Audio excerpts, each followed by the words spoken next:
सभी पक्षी अपने घोंसले में बैठकर ठंड से ठिठुर रहे थे। अगर आज रात मैं बच गया तो कल की रात मैं इस जंगल में नहीं गुजारूंगा। मर गया, हाय मर गया, कितनी ठंड है, मुझे कुछ न कुछ करना होगा। सुबह भी हो जाती है, सूरज की तेज रोशनी से ठंड भी कम हो जाती है। कालू कौवा भी अपनी आंखें खोलता है। बच गया, मैं बच गया, मैं ठंड से बच गया। एक काम करता हूँ, दूसरे पक्षियों के पास जाकर देखता हूँ कि वो सब ठंड से बचने के लिए क्या कर रहे हैं। कालू यार क्या बताऊँ, कल रात मैंने जाग कर गुजारी, कितनी ज्यादा ठंड पड़ रही थी। मैं तो सोचता हूँ कि हम ये जंगल छोड़कर दूसरे जंगल चलते हैं। कबूतर तो ठीक है, हम चिड़िया से पूछते हैं कि हम ठंड से कैसे बच सकते हैं। कालू कौवा और कबूतर चिड़िया के घर की तरफ जाते हैं। रानो बहन, अगर एक और रात ऐसी गुजरी तो मैं मर जाऊंगा ठंड से। कल रात ही मेरी हड्डियां जम गई हैं ठंडी हवा की वजह से। कालू भैया, हम सब पक्षी इस जंगल के लिए नहीं बने हैं। हम एक काम करते हैं, हम सब मिलकर पहाड़ों वाले जंगल में जाते हैं। वहाँ का तापमान सामान्य है और जब यहाँ पर ठंड थोड़ी कम पड़ेगी तब हम वापस आ जाएंगे। किसी ने तोते की खबर ली है? मीठू तोता तो मुझे सुबह से ही नजर नहीं आया। कबूतर यार कहीं ऐसा तो नहीं कल रात तेज हवा की वजह से मीठू तोता मर गया हो? वो सब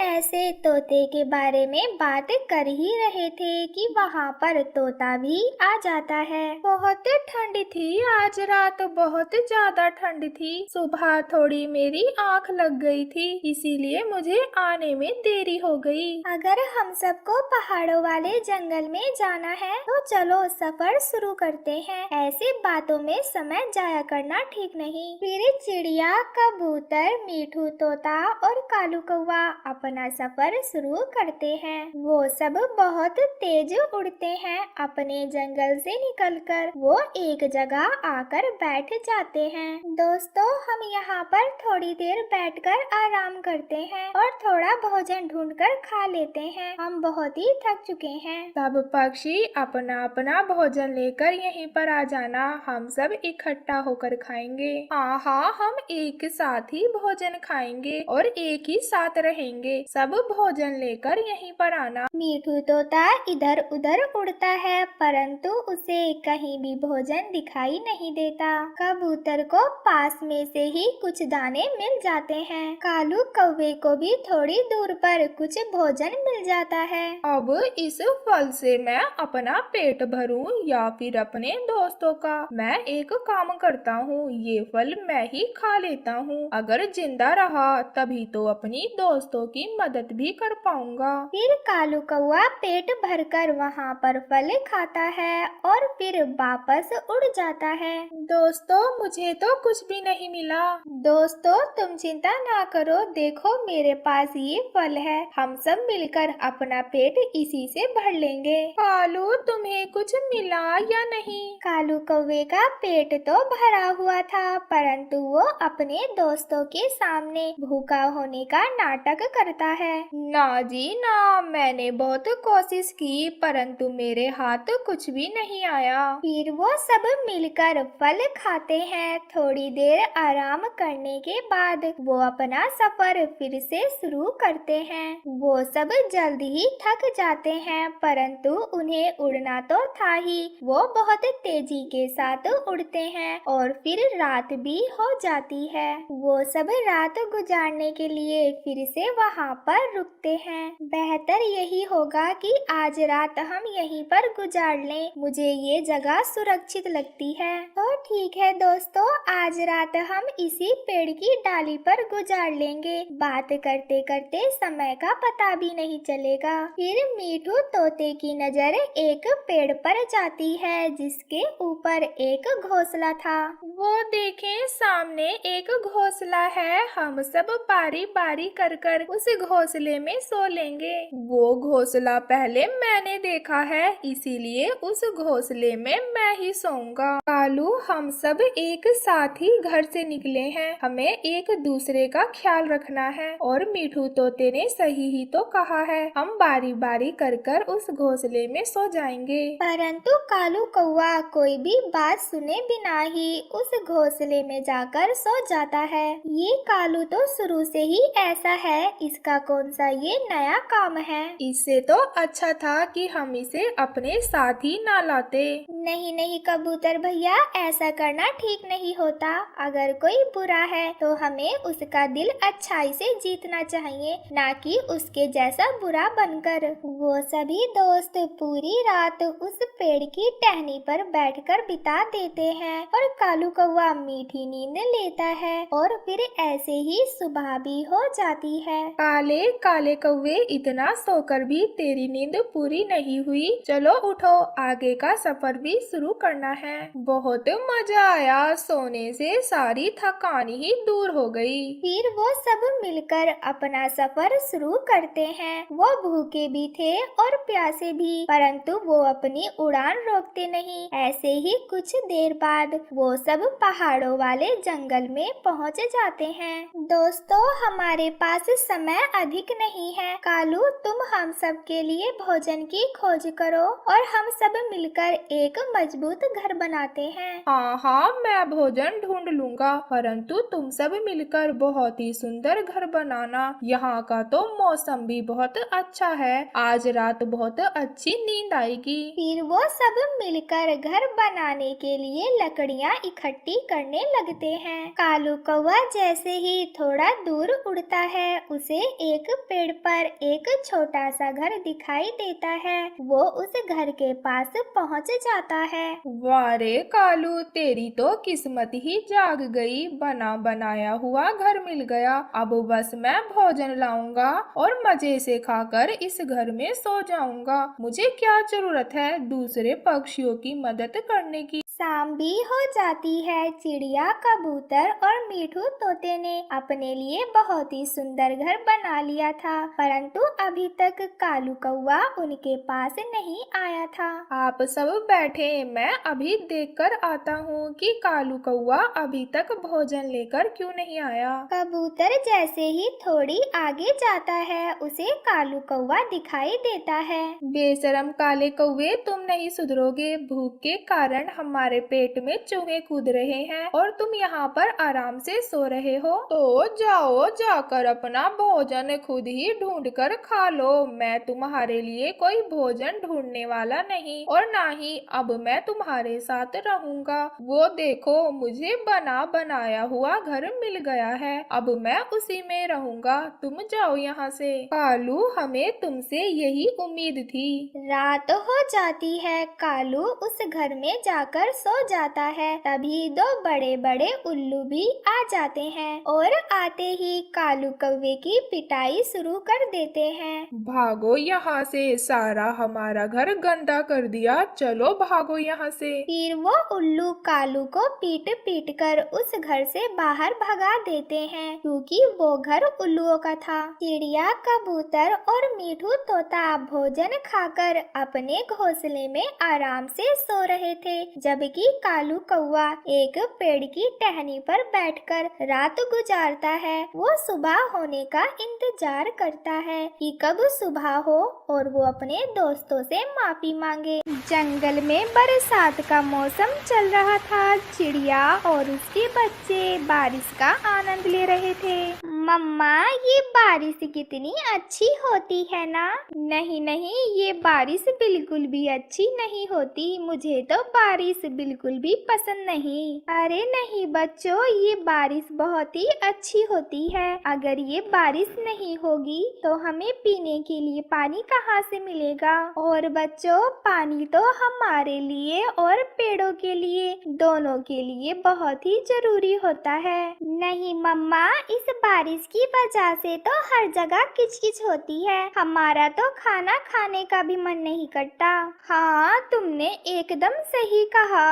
अरे अरे बच्चों, इस बारिश की वजह से तुम्हें 2 दिन की छुट्टी मिली है स्कूल से। अब बताओ, ये बारिश अच्छी है या नहीं? हाँ हाँ मम्मा, बारिश अच्छी होती है। हाँ हाँ, अब आए ना लाइन पर मेरे साथी बच्चे। बच्चों, स्कूल से छुट्टी मारना अच्छी बात बात नहीं होती, स्कूल जाओगे तभी तो तुम कुछ बन पाओगे। हाँ मम्मा, हम स्कूल तो जाना चाहते हैं, परंतु जाते जाते हम बारिश में पूरा भीग जाते हैं। मम्मा, आपको पता है हमारे सब दोस्तों के पास छाता है।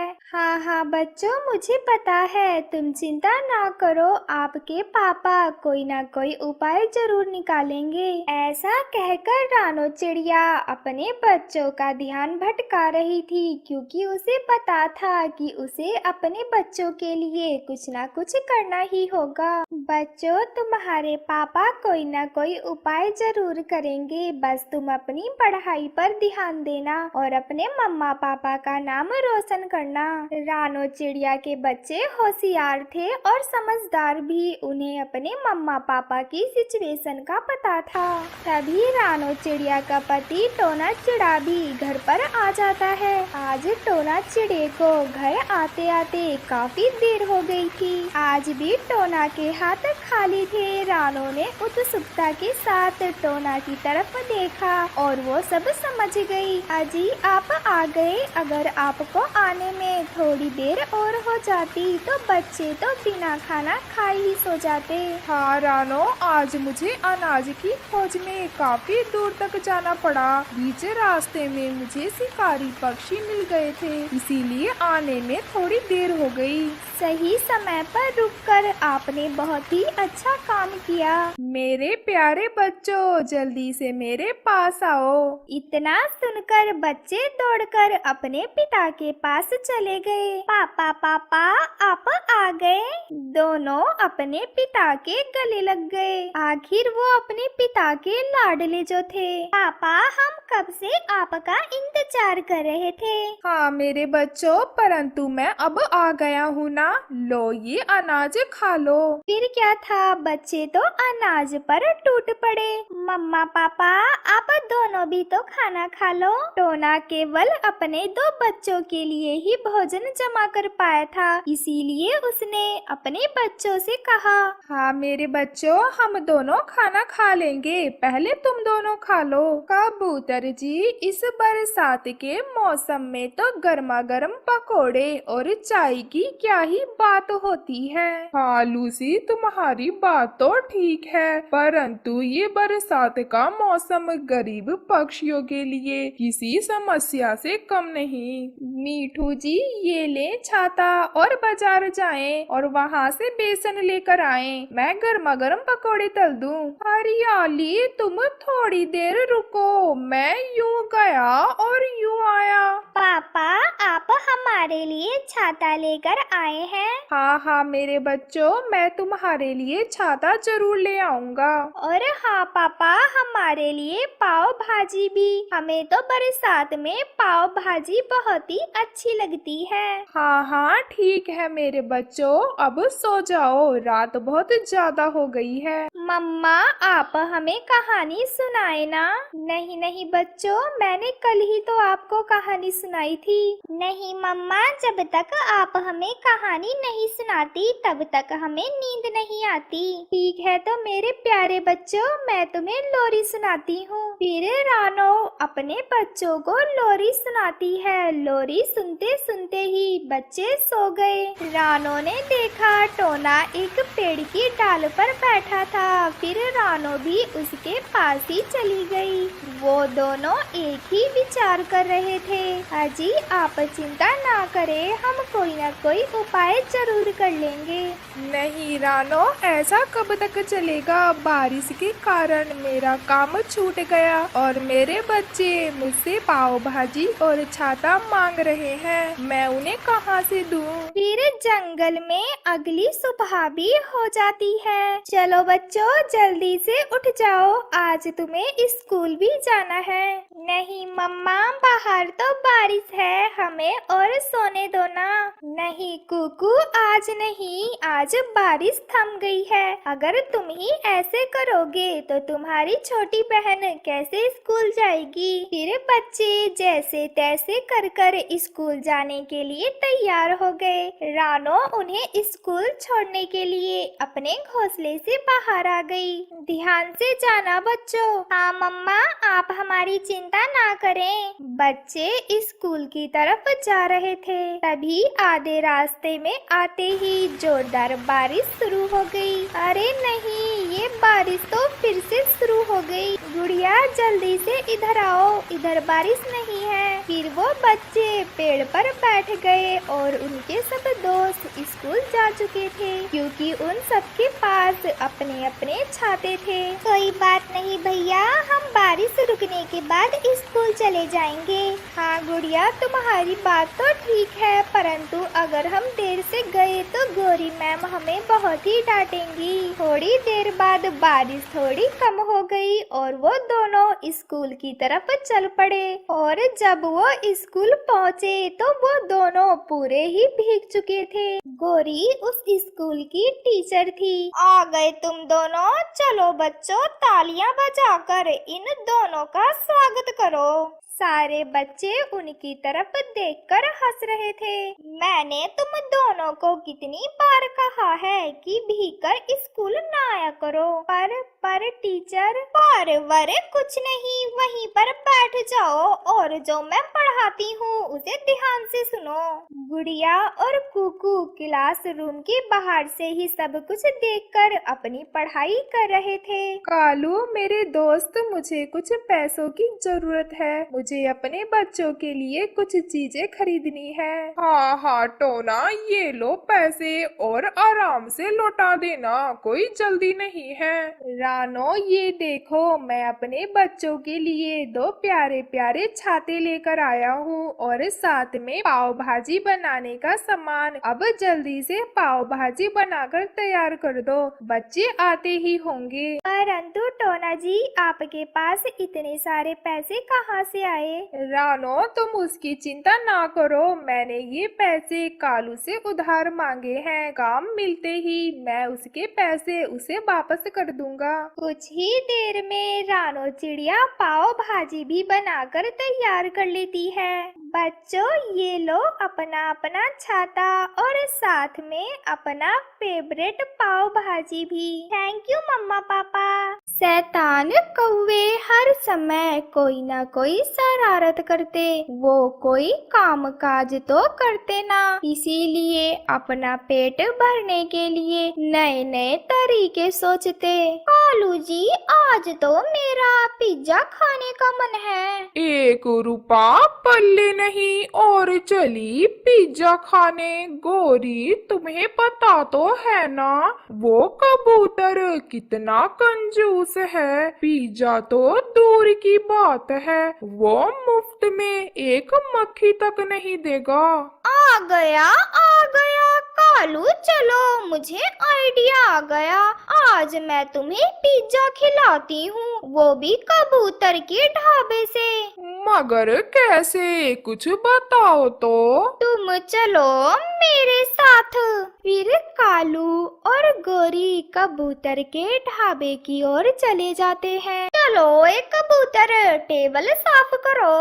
मैंने अभी अभी साफ की थी, मैं फिर से साफ कर देता हूँ। फिर कबूतर गोरी और कालू का टेबल साफ कर देता है। अब जल्दी से हम लोगों के लिए 2 बड़े वाले पिज्जा लाओ। 10 मिनट वेट करें, मैं अभी आप लोगों के लिए स्वादिष्ट पिज्जा लाता हूँ। कालू अब चुप कर अपनी गोरी के काम देखते जाना। अब तो हम हर रोज ही ऐसे अच्छे अच्छे खाने खाया करेंगे। गोरी आपका पिज्जा आ गया, अब टेस्ट कर बताएं मैंने पिज्जा कैसा बनाया है। फिर गोरी और कालू पिज्जा खाते हैं। वो दोनों तो बहुत भूखे थे, इसीलिए वो मिनटों में पूरा पिज्जा चट कर जाते हैं। बहुत ही स्वादिष्ट थे कबूतर तुम्हारे पिज्जा, तुम्हारे पंखों में तो जादू है। कबूतर, अब हमें जल्दी से अंडे वाला बर्गर भी खिला दो।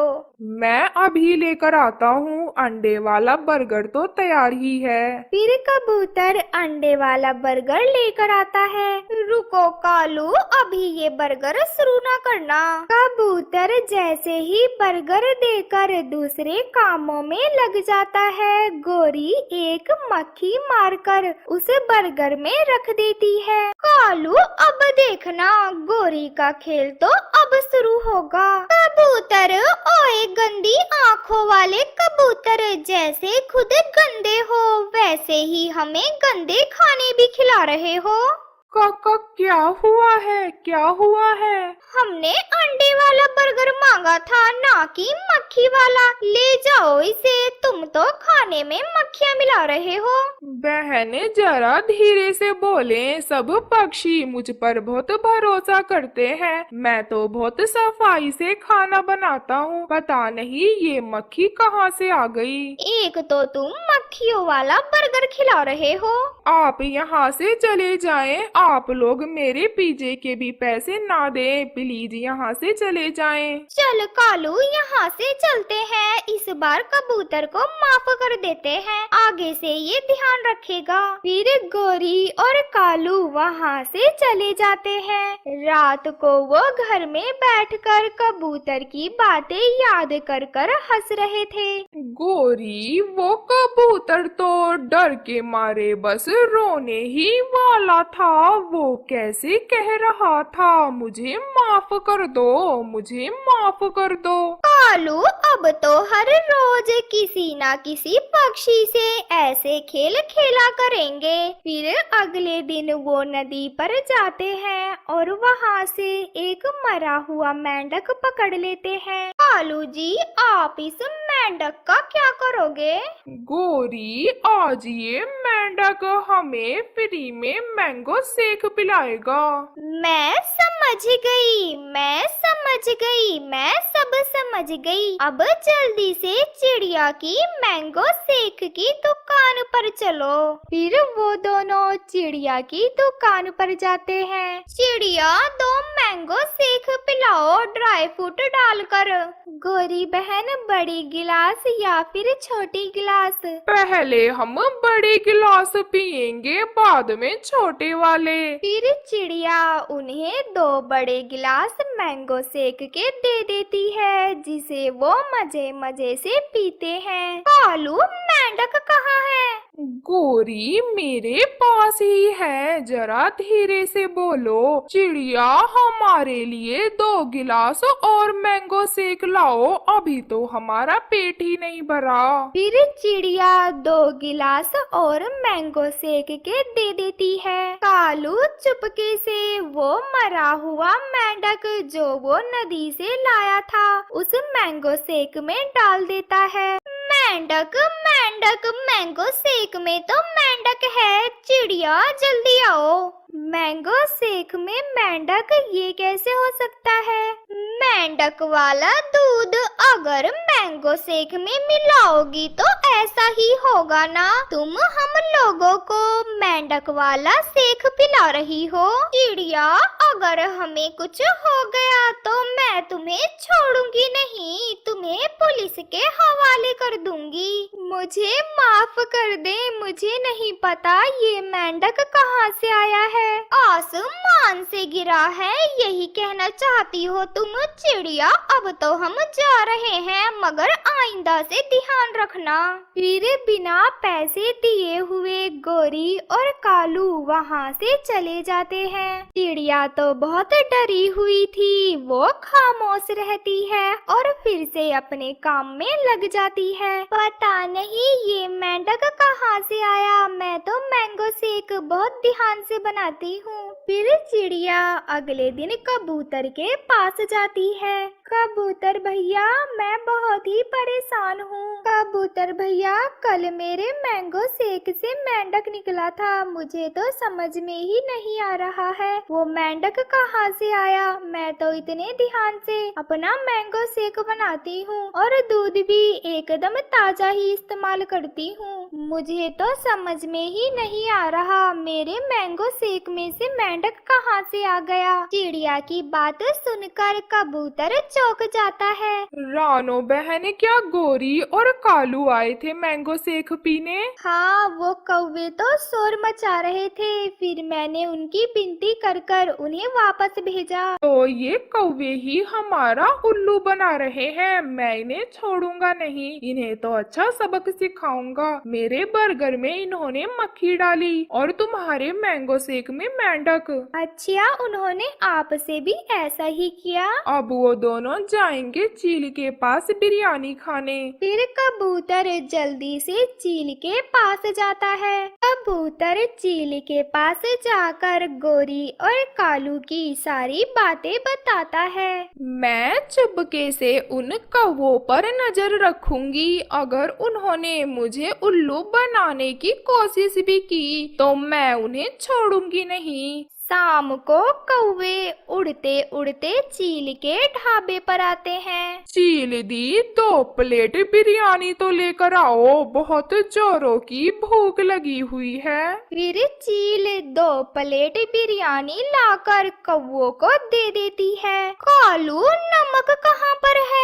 गोरी, पहले खा लेते हैं, फिर दूसरी प्लेट लेकर उसमें नमक मिलाएंगे। फिर वो दोनों बिरयानी खा लेते हैं। चील दी, पेट तो भरा ही नहीं, 1 प्लेट और बिरयानी लेकर आओ। चील 1 प्लेट बिरयानी की और ले आती है। गोरी, अब देखो, मैं इस बिरयानी में नमक डालकर इसे नमक वाली बिरयानी बनाता हूँ, फिर हम चील को बताएंगे। हाँ हाँ कालू, चील की तो इंसल्ट करने में मुझे और भी मजा आएगा। फिर वो वैसा ही करते हैं। कालू छिपाया हुआ नमक निकालता है और सारा का सारा नमक उस बिरयानी में डाल देता है। चील तो छिपकर ये सब देख रही थी। उसका गुस्सा तो 7वें आसमान में पहुंच जाता है। वो जल्दी से कबूतर और चिड़िया को भी बुला लेती है।